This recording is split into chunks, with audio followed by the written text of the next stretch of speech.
ಬಂದಿದ್ದಾರೆ ನನ್ನ ಜನ. ನಾನು ನಮ್ಮ ಜನ ಹತ್ರ ಮರ್ಯಾದೆ ಉಳಿಸ್ಕೊಂಡಿದ್ದೀನಿ.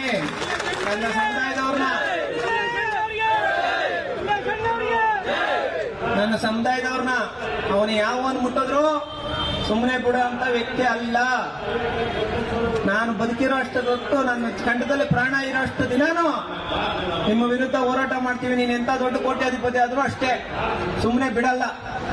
ನಮ್ಮ ದಲಿತ ಸಮುದಾಯದವರಿಂದ ರೆಡ್ಡಿ ಸಮುದಾಯದವರು ಹಂತವಾಗಿ ಒತ್ತುವರಿ ಮಾಡ್ಕೊಂಡು ಬರ್ತಾರೆ. ಕೊನೆಗೆ ಈ ಪುರದ ಮುನಿಗ ಈ ಕುಟುಂಬಸ್ಥರು ಇರ್ತಾರಲ್ವಾ, ಇವ್ರನ್ನ ಊರಿಂದಾನೇ ಓಡಿಸಿ, ನಮ್ಮ ಮಾಲೂರು ಕಡೆ ಓಡಿಸಿ ಇರೋ ಅಂತ 10 ಎಕರೆ 13 ಗುಂಟೆ ಜಮೀನನ್ನು ಕೂಡ ಟೋಟಲ್ ಆಗಿ ಒತ್ತುವರಿ ಮಾಡ್ಕೊಂತಾರೆ. ಅಲ್ಲಿ ಆ ಸ್ಥಳದಲ್ಲಿ ಇಲ್ಲಿ ಮಾರತಳ್ಳಿ ಮಿನಕೊಳ್ಳ ಆ ಒಂದು ಸ್ಥಳದಲ್ಲಿ ಬಲಾಢ್ಯರಾಗಿರೋಂಥ ವ್ಯಕ್ತಿ ಯಾರಂದ್ರೆ ಅಶ್ವಥ್ ನಾರಾಯಣ ರೆಡ್ಡಿ. ಈ ಅಶ್ವಥ್ ನಾರಾಯಣ ರೆಡ್ಡಿ ಏನ್ ಮಾಡ್ತಾರೆ, ಇನ್ನೊಂದಷ್ಟು ದಾಖಲೆಗಳನ್ನ ಕ್ರಿಯೇಟ್ ಮಾಡ್ತಾರೆ ಈ ಜಮೀನ್ಗೆ.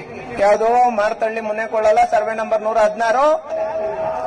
ಈ ವ್ಯಕ್ತಿ ಮತ್ತೆ ಇವರು ವಂಶಸ್ಥರು ಇವರೆಲ್ಲ ಸೇರಿ ಏನ್ ಮಾಡ್ತಾರೆ, ಈ ಜಮೀನುಗಳೆಲ್ಲ ನಮ್ಮವಲ್ಲ, ನಾವ್ಯಾರು ಸೈನ್ಯ ಮಾಡಿಲ್ಲೇ, ನಾವ್ಯಾರು ಈ ಜಮೀನಿಗೆ ಸಂಬಂಧಪಟ್ಟಂಗೆ ಏನು ನಾವು ಟ್ರಾನ್ಸಾಕ್ಷನ್ ನಡೆಸಿಲ್ಲಲ್ಲ, ನಮ್ಮ ಜಮೀನುಗಳು ನಮ್ಗೆ ಯಾಕೆ ಬರಬಾರ್ದು ಅಂತ ಹೇಳ್ಬಿಟ್ಟು ಸುಮಾರು 2 ವರ್ಷದಿಂದ ನಿರಂತರವಾಗಿ ಹೋರಾಟ ಮಾಡ್ತಾನೆ ಇರ್ತಾರೆ.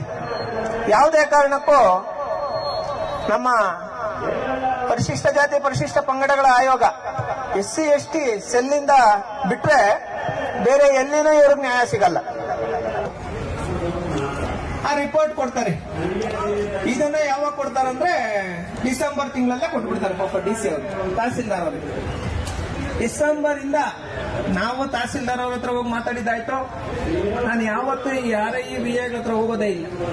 ಅಂತದ್ದು ಎಲ್ಲಾದ್ರೂ ದುಡ್ಡು ತಗೊಂಡು ಶಾಮೀಲ್ ಆಗ್ಬಿಟ್ಟಿದ್ದಾರೆ, ನಾವು ಸುಮ್ಮನೆ ಯಾಕೆ ನಾವೇ ಹೋಗಿ ಮಾತಾಡೋಣ ಅಂತ ಹೇಳ್ಬಿಟ್ಟು ನಾನೇ RI ಆಫೀಸ್ಗೆ ಹೋಗಿದ್ದೀನಿ, ನಾನೇ VA ಹತ್ರ ಹೋಗಿದ್ದೀನಿ, ನಾನೇ ತಹಸೀಲ್ದಾರ್ ಹತ್ರ ಹೋಗಿದ್ದೀನಿ.